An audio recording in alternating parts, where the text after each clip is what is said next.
So ngayon mga idol, magtuturo tayo idol na tamang pag-timing ng motor mga idol. So ito yung tamang timing mga idol, no.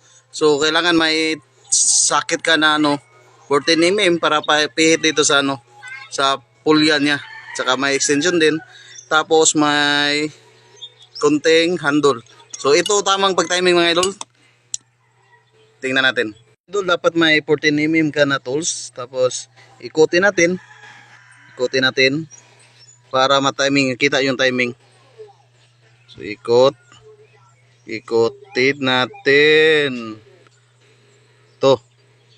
Yun mga idol, nakita nyo mga idol, may letter T dyan, letter T. So dapat nasa gitna yan kasi nandito yung timing mark niya dyan. Dapat nasa gitna ng T yan. Oh, so dapat dyan lang talaga yan. Oh.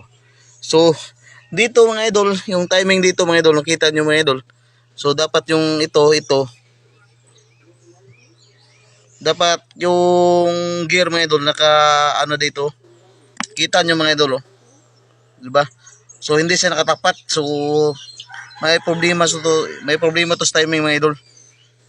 Kasi ngayon ko lang to nabuksan, nakita ko din yung dito mga idol, tama naman yung yung timing niya. Kita nyo mga idol, tama naman timing niya.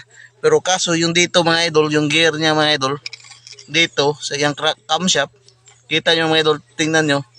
So hindi siya naka-align dito sa sa gitna. So dapat mga idol, dito talaga nakatapat talaga yung bilog dito sa sa slot niya. So yun ang tamang pag mga idol, timing mga idol, no. Og thank you for watching mga idol. Yun lang.